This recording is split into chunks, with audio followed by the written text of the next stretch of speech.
세상에서 제일 가련한 사람 가운데 하나가 일평생 살아가면서 뭔가를 맹렬히 추구했는데 나중에 다 끝나고 나서 내가 잘못된 길로 왔구나.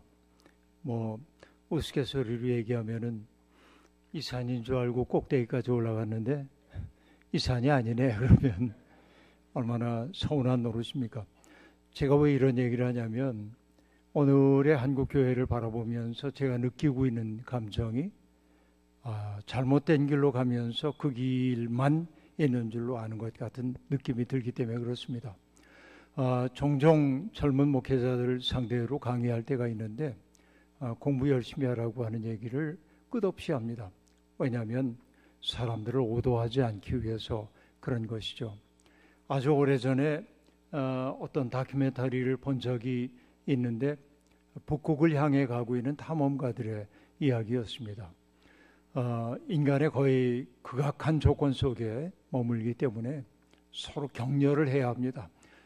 조그만 실수들을 하더라도 너그럽게 받아들여주고 용납하고 웃음으로 무마하고 이래야 합니다. 그래야 그 무거운 썰매를 끌고 가고 또 크레바스 같은 데 빠지지 위기를 넘기기도 하고 백야가 지속되니까 북극곰이 오지 않나 경계도 해야 하고 아주 긴장된 삶을 지내고 있었던 것이죠. 그런데 어느 날 보니까 카메라가 어떤 한 장면을 이렇게 딱 잡았습니다. 탐험대 대장이 대원 하나를 아주 존엄하게 꾸짖고 있는 모습이었습니다. 탐험대로서는 출발 이후에 처음으로 등장하고 있는 놀라운 상황이었습니다. 나중에 그 상황이 끝난 다음에 물어봤어요. 대장에게 왜 그랬냐고. 그러자 대장이 이렇게 얘기합니다. 그 대원의 역할은 GPS를 봐가면서 우리가 가야 할 정확한 지점을 가리켜야 하는 대원인데 그만 태만하게 잘못 봐가지고 하루 길을 엉뚱한 길로 간 거예요. 대원 전체가. 그러니까 이 대장이 이렇게 얘기를 했습니다. 우리의 일상적 삶의 자리에서 하루라고 하는 것은 그저 아쉽지만 돌이키면 되는 시간인데 극지에서의 하루 때문에 모든 대원이 죽음에 이를 수도 있다. 그러니까 꾸짖을 수밖에 없었다고 그렇게 얘기합니다. 그걸 딱 보는 순간 이게 직업병이죠. 저 스스로 몸을 이렇게 일으켜서 자세를 바로 하지 않을 수 없었습니다.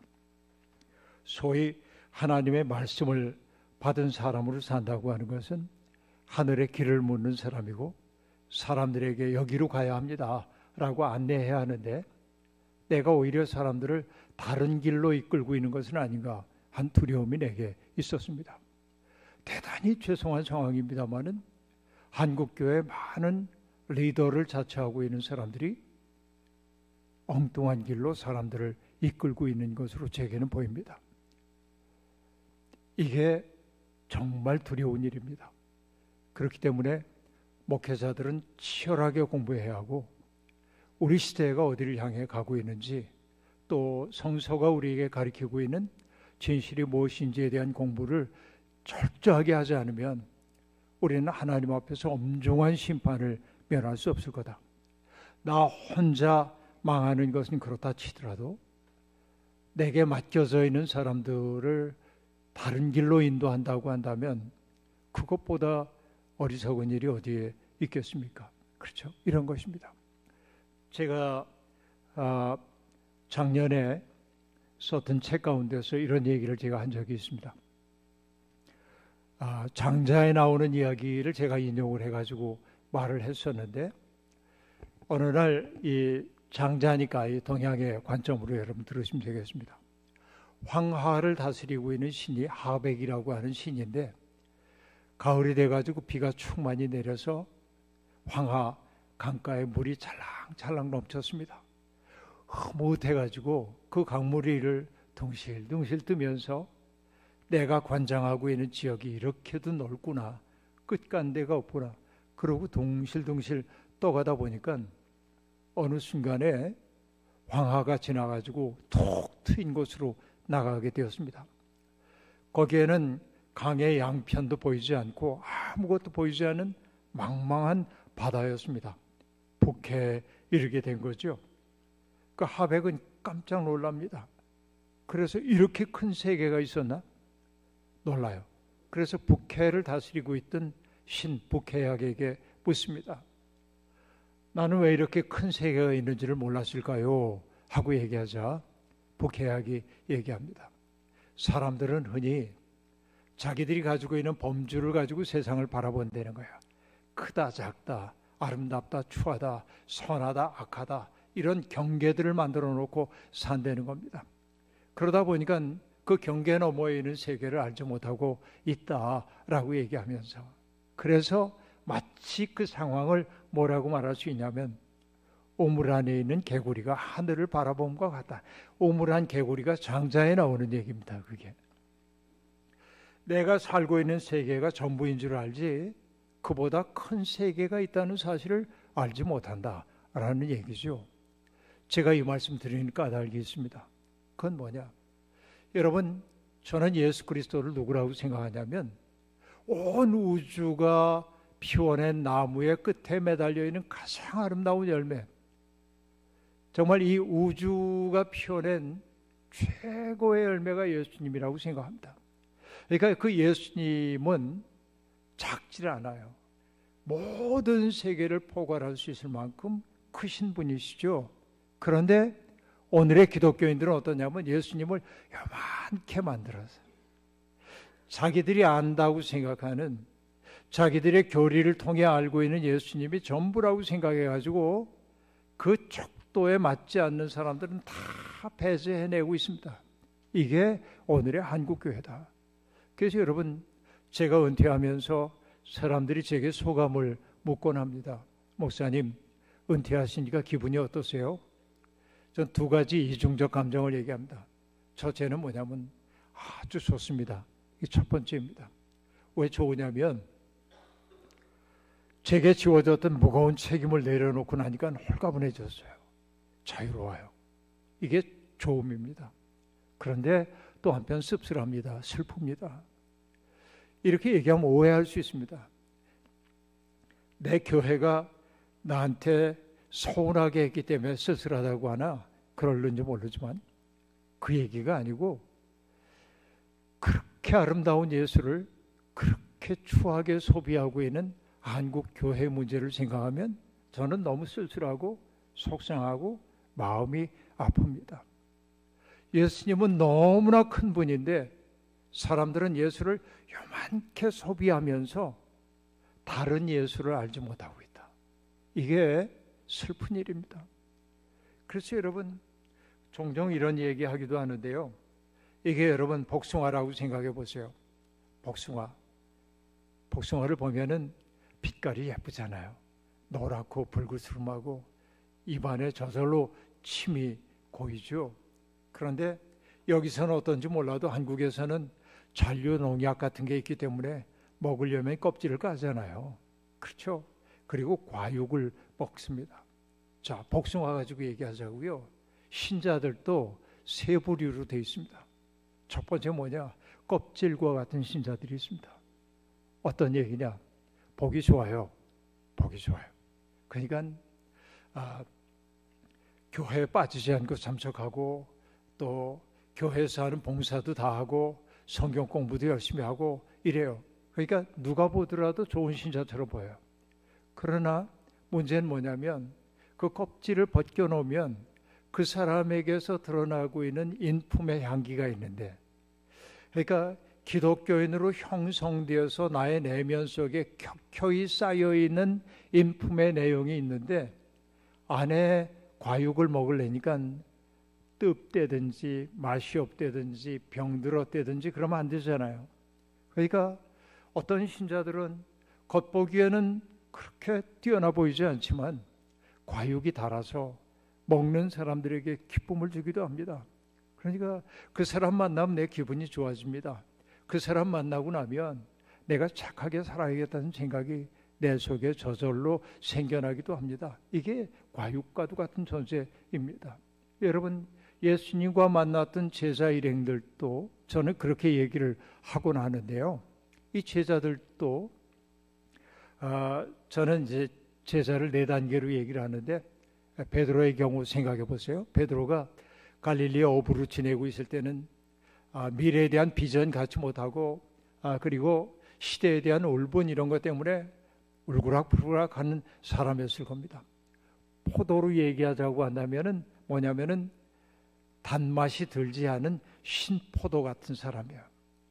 사람들이 차마 그 사람을 통해서 뭔가 유익을 얻기가 어려워요.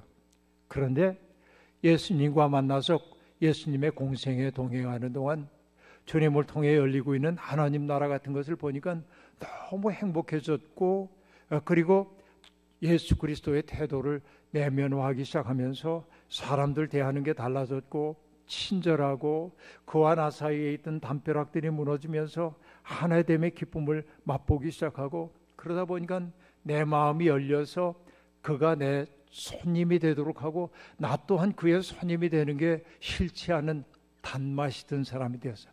이게 뭐냐면 단포도가 된 거예요. 예수 믿고 행복해진 거예요. 그러나 베드로에게 또 다른 상황이 찾아오죠. 그건 뭡니까? 겟세마네 동산에서 주님이 끌려가실 때 그는 주님을 먼 데서 따라가지만 주님 버려뒀다가 가야바의 법정에서 주님이 예고하신 대로 주님을 3번씩이나 모른다고 부인하고, 달개 울음소리가 들려왔을 때 비로소 주님의 말씀이 떠올라 통곡하죠. 그때 베드로가 경험한 게 뭡니까?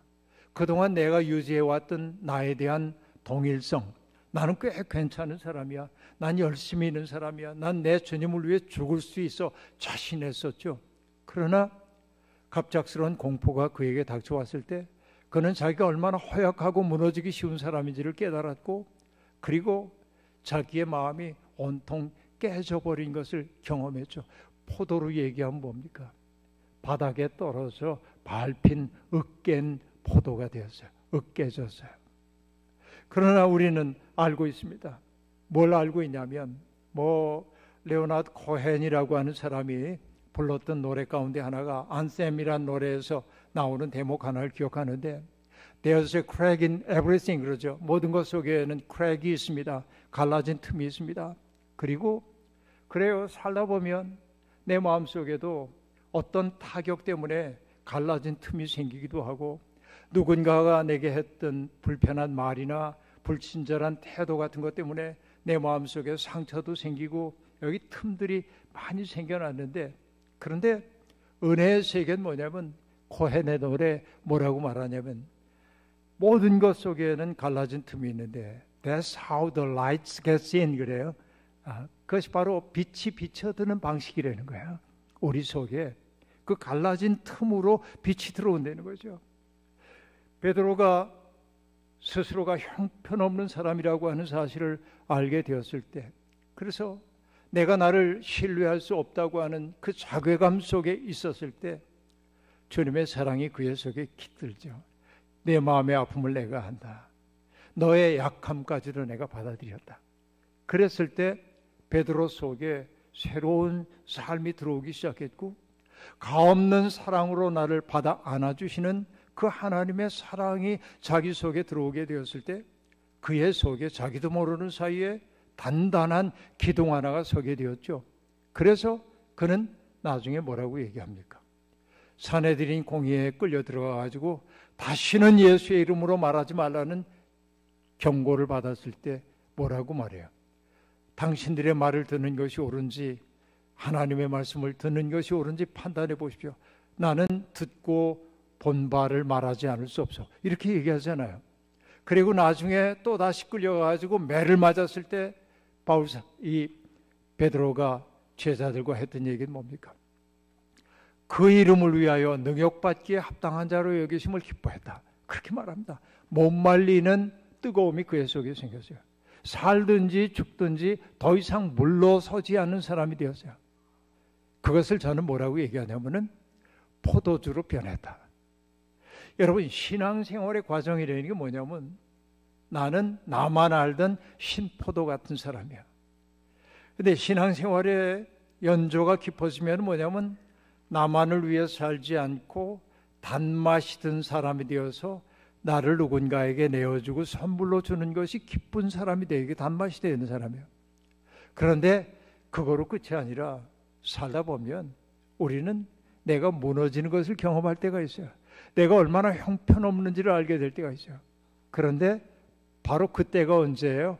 하나님의 가없는 은혜가 우리 속에 유입되는 때이고, 그래서 우리는 그 은혜로 말미암아, 내가 노력해서가 아니라 그 은혜로 말미암아 불멸의 포도주로 바뀌죠. 그것을 뭐라고 하냐면 크리스찬, 올곧은 크리스찬, 그렇게 말하는 거예요.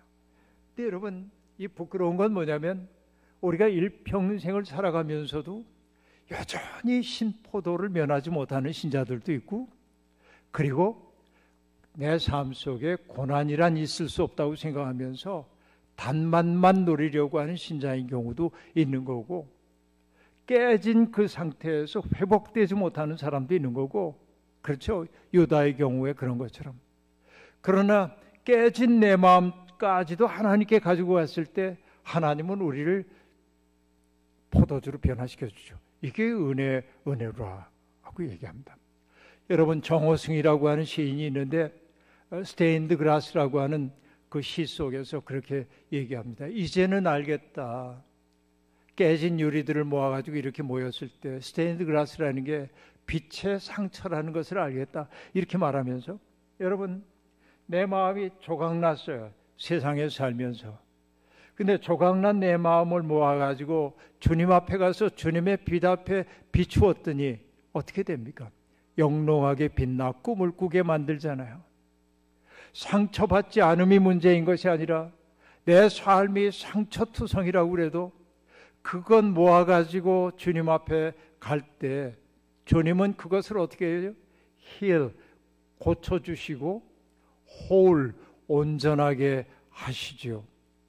그 삶이 뭐예요? 홀리, 거룩한 삶이죠. 고치다, 힐링, 온전하게 하다, 홀, 그 다음에 거룩하다, 홀리. 이것은 헬라어의 한 뿌리에서 나온 말입니다. 그러니까 상한 내 마음을 주님이 치유해 주시고, 치유가 온전하게 됨이고, 온전하게 된 그 삶이 거룩함으로 나타나는 거란 말이죠. 이게 우리의 신앙생활의 과정이에요. 그런데 이렇게 될 때 우리 속에 비로소 뭐가 생기냐면, 단맛도 들지만 복숭아 속에서 가장 중요한 것은 뭐냐? 씨입니다. 씨가 없다고 한다면 다음 복숭아를 만들어낼 수가 없잖아요. 씨, 이게 뭐예요? 십자가입니다. 우리 속에 십자가가 단단하게 들어섰을 때 우리는 죽어도 죽지 않는 사람이 되는 거예요. 바울 사도는 이걸 철저히 겪어낸 거예요. 그래서 성도들에게 여러분들이 그 은혜를 경험했으면 좋겠고, 그래서 그 은혜로 말미암은 샬롬을 여러분이 누릴 수 있었으면 좋겠고, 세상이 주는 것과 같지 아니한 지식이 여러분들에게 있었으면 좋겠고, 그래서 여러분의 삶을 통해 하나님의 영광이 드러났으면 참 좋겠다, 이렇게 얘기하는 겁니다. 그리고 바울 사도가 특별히 고마워했던 것이 뭐냐면, 바울이 지금 어디에 있다고요? 감옥에 갇혀 있습니다. 감옥에 갇힌다고 하는 것은 여러분 부끄러운 일일 수도 있습니다. 왜? 죄 짓는 사람들만이 감옥에 가는 것으로 여겨졌기 때문에 그렇습니다. 특별히 로마가 지배하고 있었던 지중해 세계에서는 수치와 명예의 문화가 지배하고 있던 데입니다. 여러분, 명예의 문화라고 하는 것은 서양 사상의 근간이 되기도 합니다. 내가 명예가 훼손되었다고 할 때 그 명예를 회복하기 위해 죽음을 무릅쓰는 것이 서양 사람들이 했던 일이기도 합니다. 서양 문명의 뿌리가 되었다고 하는 호메로스의 일리아드 오디세이아라고 하는 데도 보면, 일리아드라고 하는 책도 바로 아킬레우스라고 하는 사람이 자기의 명예가 손상되었기 때문에 전쟁에 더 이상 안 나가, 아킬레우스의 분노로부터 시작됩니다. 이 명예의 문제예요. 명예를 어떻게 회복할 것인가의 문제입니다. 나중에 여러분 러시아의 문학가인 푸시킨 같은 사람도 어떤 문제 때문에 결투를 하지요. 여인 문제 때문에 결투를 합니다. 거기서 입은 부상 때문에 여러분 러시아가 자랑했던 문화가 푸시킨도 결투의 결과 죽거든요. 결투 문화가 있잖아요. 명예를 지키기 위해서입니다. 그러니까 여러분 여기 바울 사도가 감옥에 갇혔다고 하는 것은 그 지중해 문명권에서 보자고 한다면은 일종의 추문거리일 수도 있습니다. 그러나 바울이 감사하는 것은 뭐냐면 바울이 감옥에 갇혀 있는데도 불구하고 빌립보 교인들이 그것을 부끄러워하기는커녕 오히려 바울 사도를 위해 필요한 모든 것들을 공급해 줬다는 거죠. 나는 이곳에 있지만은 버림받지 않았다는 사실을 알게 되었습니다. 그리고 바울이 얘기합니다. 내가 이렇게 고난을 당하고 있는 것은 참 괴로운 일인지 모르지만은 내가 참 감사하는 게 있다. 뭐냐? 내가 괴로움 당한 이것이 오히려 복음 전파의 진전이 된 줄을 내가 알기 때문이다. 어떤 사람은 바울 사도를 질투하기 때문에 바울이 갇혀 있는 동안에 헤게모니를 쥐기 위해 복음을 열심히 전파했다는 얘기가 들려오고, 어떤 사람은 바울 사도를 기억하면서 그의 뜻을 계승하며 복음 전한다고 하는데, 주도권을 누가 쥐는 게 뭐가 중요하냐? 전해지는 게 그리스도라고 한다면 난 기뻐할 뿐이다 말이죠. 자기를 온전히 버린 사람의 말이라고 얘기할 수 있겠습니다. 근데 여기 보면 여러분 바울 사도가 뭐라고 얘기하냐면 내가 당한 일이 오히려 복음 전파의 진전이 되었다 이렇게 말합니다. 내가 당했어. 이게 중요해요. 내가 갇힌 몸이 되었다라고 하는 얘기예요. 근데 바울 사도는 자기에게 닥쳐온 그 일을 복음 전파의 계기가 되는 것을 기뻐하고 있었습니다. 저는 이게 매우 중요하다고 생각을 하는데요. 여러분 우리도 살다 보면 나도 모르는 사이에 내게 닥쳐오는 일들이 있습니다. 불행한 교통사고를 겪기도 하고요. 또 내가 원하지 않는 사업상의 어려움을 겪기도 하고요. 또 정말 다양한 어려움들을 겪으며 살지요. 한 가지 얘기를 제가 할 텐데요. 여러분도 아마 들어서 아실 텐데 지금은 이화대학 교수가 됐는데 이지선 교수라고 하는 이가 있습니다. 들어보셨나요? 여기 사셔서 못 들어보셨을 수도 있겠습니다만은 이화대학을 다니던 이지선은 3학년 때인지 학교 앞에서 오빠 차를 타고 어딜 가려고 그러는데 큰 트럭이 와가지고 차를 들이받습니다. 그래가지고 타고 있던 승용차에 불이 나가지고 전신 화상을 입어요. 중증 화상이었습니다. 정말 이게 죄송한 얘기지만은 화상을 입기 전에 이지선 사진 이렇게 보면 예뻐요. 그러니까 얼마나 그 아름다운 꿈을 꾸고 있었겠어요. 그랬던 그의 인생에 전혀 예기치 않았던 순간 불행이 닥쳐온 겁니다. 죽을 수밖에 없는 고통이 그에게 찾아왔지만은 그는 수십 번의 수술을 해가면서 재활을 하게 됐습니다. 얼굴 수십 번 하고 성한 데가 거의 없지만은 몸에 조금 성한 부분이 있으면 피부를 띄어다가 이식하고 이러면서 죽을 것 같은 그 고통의 수술을 수십 번을 수행합니다. 저는 만약에 내가 그 자리에 있었으면 어땠을까 생각을 해봅니다. 차라리 죽고 싶은 생각이 들을 수도 있습니다. 비관돼가지고 이 얼굴 가지고 어떻게 살지? 이런 생각이 들었을 겁니다. 이지선에게도. 그런데 이지선은 포기하지 않았습니다.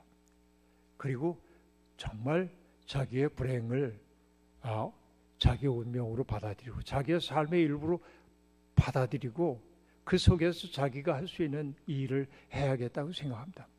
여러분 믿음을 얘기할 때 뭐라고 얘기하냐면 믿음은 존재의 용기라고 말하는데 내게 주어져 있는 인생의 조건을 남과 비교해 가면서 내가 스스로 불행하다고 느끼는 게 믿음이 아닙니다.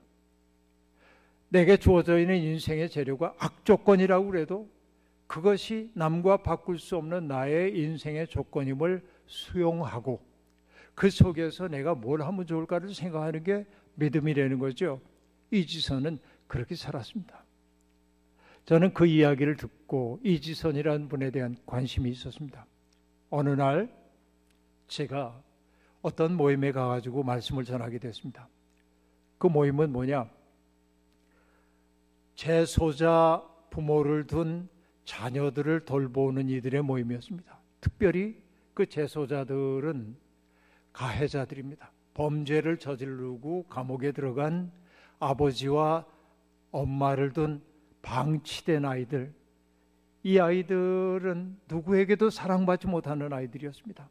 그래서 제 후배인데 신학을 공부한 한 후배가 그 아이들을 돌보는 단체를 만들어서 세움이라는 단체를 만들어서 아이들을 모아서 주눅들지 않게 상담도 하고 도울 거 돕기도 하고 같이 수련회도 하고 이러면서 아이들을 돌보고 있었습니다. 거기에 늘 와서 그 아이들을 정말 잘 돌보는 사람 가운데 하나가 누구냐면 한국에서 그 기부를 많이 하는 거로 유명한 가수 현이라고 하는 가수가 있는데 그 현이라는 가수는 얘들 모임이 있을 때마다 아무리 바빠도 빠지지 않고 와서 아이들을 돌보고 친구가 되어주고 그러는데 또 그 가운데 하나가 이지선 교수입니다. 화상을 입었죠. 그런데 자기가 불행을 겪었기 때문에 불행에 처한 아이들을 도울 수가 있는 겁니다. 그날 거기 가가지고 이지선 교수를 만났어요. 그리고 이지선 교수가 제게 책을 몇 권을 줬습니다. 집으로 돌아와가지고 책을 이렇게 읽는데 자기의 라이프 스토리가 쭉 적혀 있어. 익히 알고 있었던 얘기입니다. 근데 그 가운데 한 대목이 제 마음속에 쑥 들어왔습니다. 그 대목이 뭐냐? 나는 사고와 잘 헤어진 사람이다. 그렇게 얘기했어요. 나는 그 사고와 잘 헤어졌대. 어떤 얘기입니까? 사고가 나한테 닥쳐왔던 그 순간에 내가 계속 사로잡혀 있으면은 나는 언제나 원망 속에 살 수밖에 없는데 그 원망 속에 갇혀 있을 때 내 삶이 건강할 수 없다는 사실을 안 거죠. 그러니까 그 사고와 나는 잘 헤어졌어. 지금의 내 삶을 최선을 다해 살게 된 것을 너무나 감사한다고 하는 것입니다. 근데 인생이 꼭 그렇습니다. 나도 모르게 내게 닥쳐온 일들은 겪을 수밖에 없습니다. 그러나 겪은 후에 희생자 의식에 사로잡혀 있는 사람들은 건강할 수가 없습니다. 그 희생자 의식을 딛고 내게 닥쳐왔던 불행한 일들을 통하여서 그것을 연료 삼아서 더 아름다운 것을 만들어내는 창의적인 사람들이 있습니다. 그거 할 수 있는 게 뭡니까? 바로 믿음이 하는 일입니다. 그러니까 바울 사도가 지금 하고 있는 게 뭐냐면 내가 당한 일이, 그렇죠? 예수의 복음을 전하다가 내가 이렇게 어려움을 겪고 있는데 내가 당한 일이 오히려 복음의 진전이 되니 나는 감사할 것밖에 없다. 여러분, 이런 믿음을 뭐라고 하냐면 못 말리는 믿음, 그렇게 얘기하는 거예요. 이게 못 말리는 믿음이라고 얘기할 수 있겠습니다. 이것이 정말 놀라운 일입니다. 악조건을 겪었지만은 그러나 내면의 빛이 꺼지지 않았다라고 하는 얘기입니다.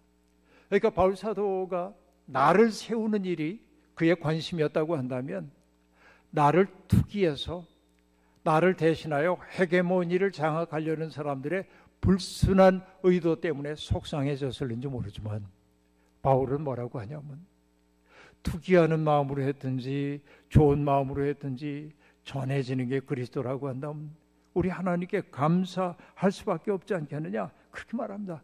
그러면서 그가 하는 얘기가 뭡니까? 나는 기뻐하고 또 기뻐하노라. 여러분, 이거야. 행복의 감정이라고 하는 것은 내가 하는 일들이 순조로울 때 찾아오는 것이 행복의 감정이죠.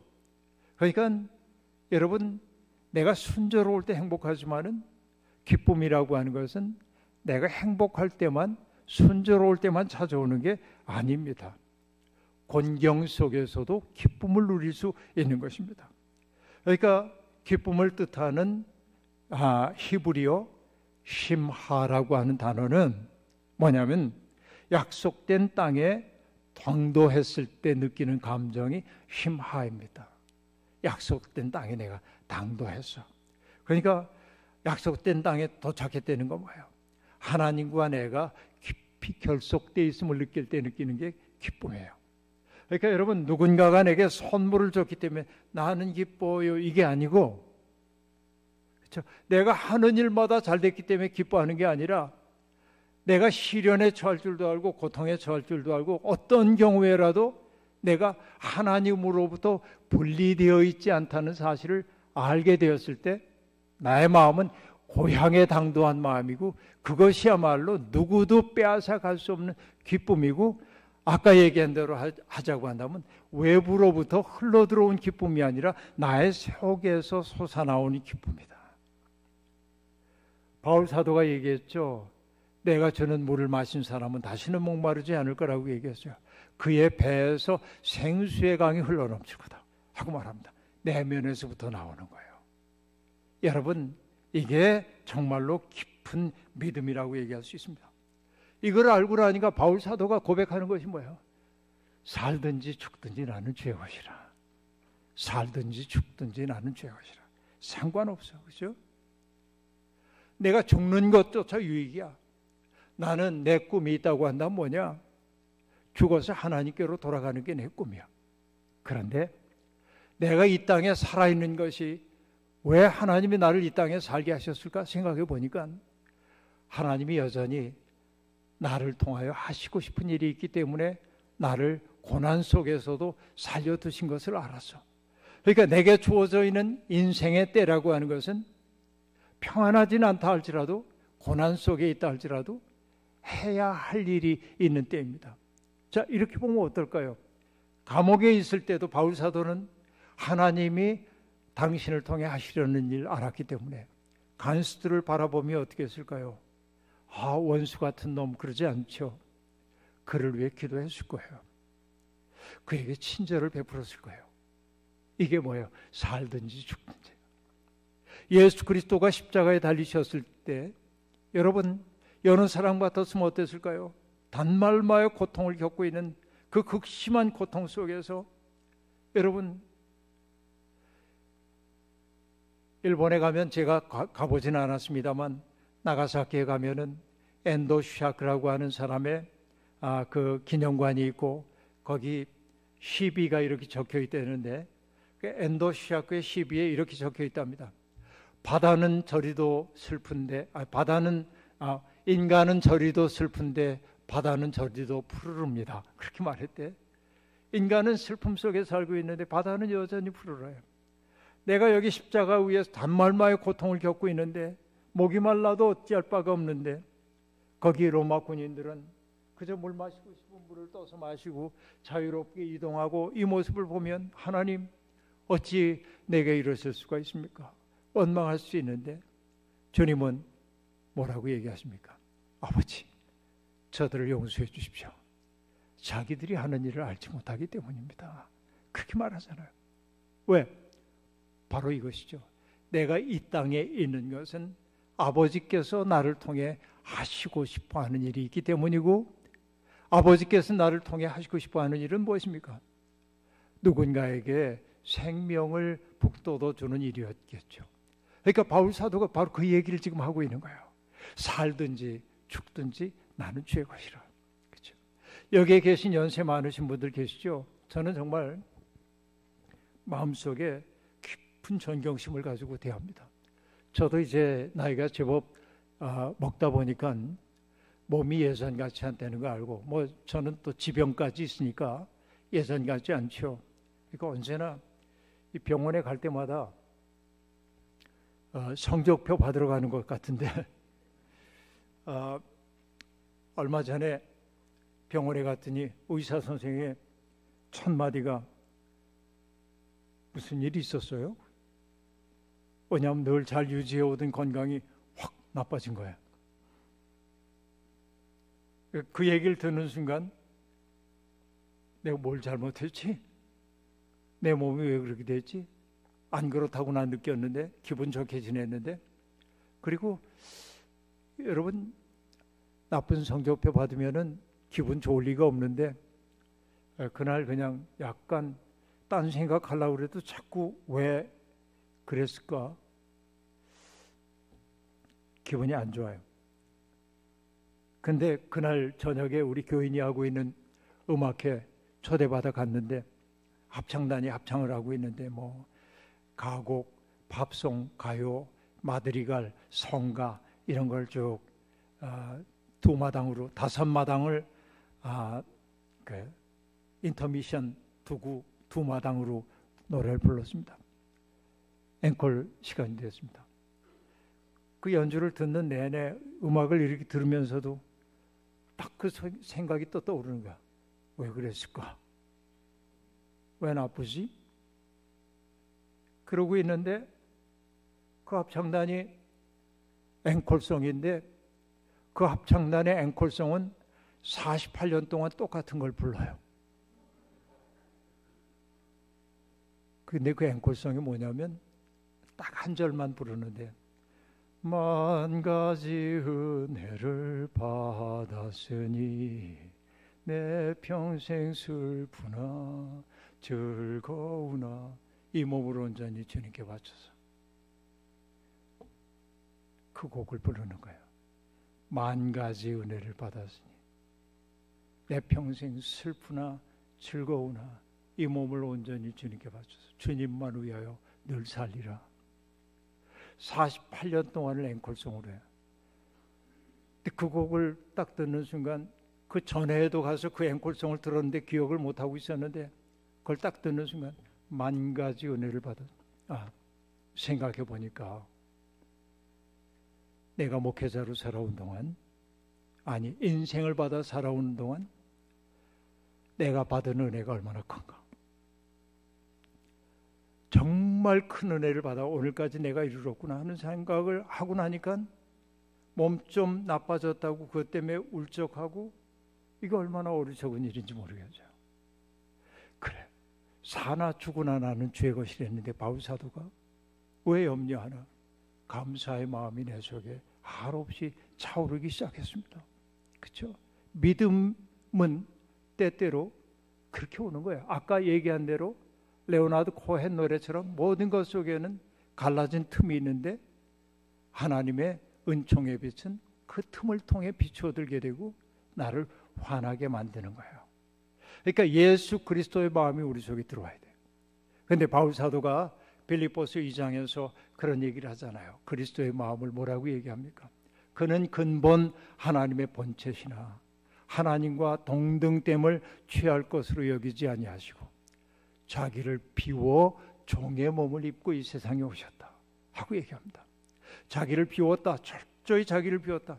여러분 자기를 비운 사람만이 막습니다.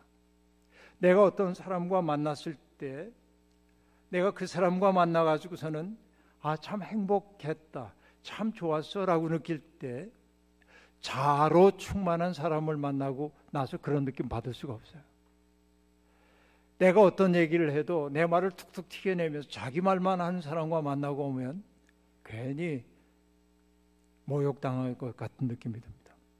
근데 뭐냐면 자기를 비운 사람은 어때요? 쑥 수용해요. 그랬구나.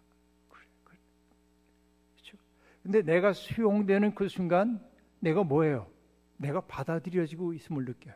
그러고 나니까 내가 받아들여지고 나면 뭡니까? 견딜만 해져요. 내가 갖고 있는 아픔 같은 것들이. 여러분 자기를 말끔하게 배워난 사람만이 투명한 사람이요. 그 투명한 사람이라는 게 뭡니까? 이런 거예요. 자기를 통해서 하나님을 비추어내는 사람이 된단 말이죠. 어느 날 빌립이라고 하는 사람이 예수님을 찾아와서 부탁합니다. 예수님, 우리가 오랫동안 예수님과 함께 계셨는데 하나님을 우리에게 보여주시면 좋겠습니다. 그때 예수님이 말씀하십니다. 빌립아, 내가 그렇게 오랫동안 너희와 함께 있었는데 하나님을 보여달라고 하느냐? 나를 본 자는 하나님을 보았느니라 라고 말합니다. 자, 아무나 할 수 있는 말이 아니죠. 누가 할 수 있는 말입니까? 자기를 깨끗하게 닦은 사람만 할 수 있어요. 나를 깨끗하게 닦아줬을 때 사람들은 나를 통해 누구를 보냐면 하나님 보는 거예요. 그러니까 여러분, 자아가 맑아진 사람, 자아를 여인 사람, 그 사람과 만나고 나면은 내가 정화된 느낌이 들어요. 내가 그 사람을 통해서 하나님의 큰 세계 속에 있다는 사실을 알게 돼요. 그러니까 여러분, 신앙생활에 목표가 있다고 한다면 어떤 것일까요? 나를 닦아내서 나를 비우는 데 있어요. 근데 여러분, 나를 아무리 닦을래도 안 닦아져요. 왜? 수십 년 동안 살아온 동안 켜켜이 쌓인 이 때가 그렇게 쉽게 닦아지겠어요? 여러분, 이거 닦는 것은요 하나밖에 없습니다. 뭘 가지고 닦는 줄 아세요? 타자에 대한 깊은 사랑과 눈물이 아니면 닦아지는 법이 없습니다. 이게 참 이상해요. 나를 닦아야 하는데 그 닦음은 내 마음으로 닦는 게 아니에요. 의지로 닦는 게 아니에요. 너의 눈물 때문에 내 마음이 아파지고 너의 고통 때문에 내 마음이 아파져서 너를 위해 뭐라도 해주고 싶은 마음이 내 속에 생길 때 내가 의지하지 않아도 내가 닦아져요. 이렇게 맑아져요. 이게 은혜입니다. 그렇죠? 우린 이 은혜의 세계 속에 부름을 받았어요. 그러니까 예수 그리스도를 사람들이 만날 때마다 하나님의 아들이라고 고백하는 까닭이 뭐냐면 예수님의 신분증 속에 하나님의 아들이라고 적혀있기 때문이 아니라 바로 예수와 만난 사람들은 자기들이 있는 그대로의 모습으로 수용되고 있다는 사실. 그렇죠? 유대교의 종교 지도자라고 하는 사람들은 사람들을 대할 때마다 자기 척도를 가지고 죄요. 너는 불결해, 너는 더러워, 너는 경건하지 않아. 그렇죠? 항상 뭐냐면 난 평가의 대상이었습니다. 근데 예수 그리스도는 어땠습니까? 누구도 평가하지 않고 그의 아픔을 덥석 자기의 것으로 받아들여요. 여기에 병든 사람을 보면 이 사람이 이렇게 병든 까닭이 누구의 죄 때문입니까? 신학자들은 조상의 죄 때문에 혹은 이 사람의 죄 때문에 라고 얘기할 때 예수님은 아니, 이 사람에게 우리가 어떻게 하는 게 하나님 기뻐하실까? 물어요. 질문의 방향이 다르면 그를 대하는 방식도 달라질 수밖에 없죠. 우리가 예수를 믿는다고 하는 것은 바로 그 마음 하나 얻기 위한 것 아니겠습니까? 그렇죠? 영성이 깊어지는 것은 그 얘기입니다. 나만 알고 살던 사람이 너의 눈물 때문에 내 눈에 눈물이 흐르고 내 고통 때문에 내 마음이 아파지고 내 고통을 덜어주기 위해 뭐라도 하고 싶은 마음이 내 속에 생길 때 나도 모르는 사이에 그게 뭐예요? 내가 맑아지더라 하는 얘기예요. 마태복음 11장에 보면 예수님이 말씀하시죠. 수고하고 무거운 짐진 자들아 내게로 와라. 내가 너희를 쉬게 하리라 하고 얘기합니다. 그래서 우리가 내 무거운 짐을 지고 주님 앞에 갑니다. 주님, 내가 지고 가는 짐이 너무 무거워요. 자식은 속썩이고요. 건강도 안 좋고요. 사업도 어렵고요. 그리고 풀리지 않은 인간관계가 얼마나 많은지 몰라요. 이거 너무 어려워요. 이 짐 내가 감당할 수가 없어요. 그러고 갔는데 주님이 뭐라고 하냐면 그래, 다 내가 져줄게. 그러지 않고 내 멍에를 메고 내게 배우라고. 내 짐도 무거워 죽겠는데 주님이 뭐라고 하냐면 오라고 그래서 갔더니 내려주시기는커녕 내 멍에를 메고 내게 배우래요. 주님의 멍에는 뭡니까? 십자가잖아요. 아니 주님, 내 짐도 무거운데 주님의 멍에를 메라니요. 그런데 여러분 참 신기합니다. 내가 누군가에게 의젓하게 좋은 이웃이 되려고 할 때 놀랍게도 내 짐이 사라지는 기적이 나타나요. 나를 괴롭히고 있던 그것이 사라짐을 느끼게 돼요. 주님은 바로 그 과정을 얘기해요. 이게 믿음인 것이죠. 예수 그리스도는 그래서 자기를 비워 종의 몸이 되었대요. 종은 어떤 존재입니까? 자기 좋을 대로 할 수 없는 존재예요. 남에게 맡겨진 존재입니다. 주님은 그래서 당신을 아낌없이 누군가에게 선물로 주실 수 있었습니다. 내가 뭐 한다가 아니에요. 그의 필요에 따라 나를 내줘서 이게 종이 되는 자유예요. 그렇죠? 이때의 종이라고 하는 것은 그러니까 나쁜 거 아니죠. 그래서 주님은 모든 사람의 종이 되자 결국 어떤 일을 하실 수 있었냐면 가장 낮은 자리에서 사람들을 들어 올렸어요. 이렇게 내 생이 무한히 값죠. 내 생이 얼마나 소중한지 몰라. 이 사실을 주님은 일깨워 주셨단 말이죠. 이게 그리스도의 신비예요. 그러니까 바울 사도는 이것을 경험했던 것이죠. 그때 어떤 일이 벌어진다고요? 하나님이 그를 지극히 높이셔서 모든 이름 위에 두셨다라고 말합니다. 경배의 대상이 되기 위해 모든 이름 위에 두신 것이 아니고 우리 인생의 목표가 바로 그리스도적 존재가 되는데 있음을 보여주는 거란 말이죠. 그러니까 많은 사람들이 어제도 우리 장로님하고도 그런 얘기를 나눴습니다마는 사람들이 제일 쉬운 건 뭐냐? 예수님 영광 받으세요. 착착착착. 예수님은 길이십니다.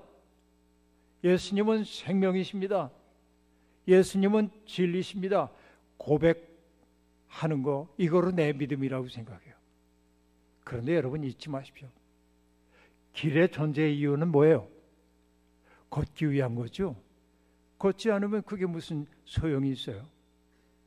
예수님을 길이라 믿는다는 말의 의미는 뭐냐면 예수님이 앞서 걸어가신 그 길을 나도 걷겠습니다. 그리고 그 길이 곧 생명의 길임을 나는 믿습니다. 그렇죠? 바로 그 길을 걷는 삶이 진리임을 내가 믿습니다. 그래서 나는 길이요 진리요 생명이란 말은 한 가지씩 보태줘야 합니다. 나는 십자가의 길이요, 나는 성육신의 진리요, 나는 부활의 생명이니라 라는 얘기예요.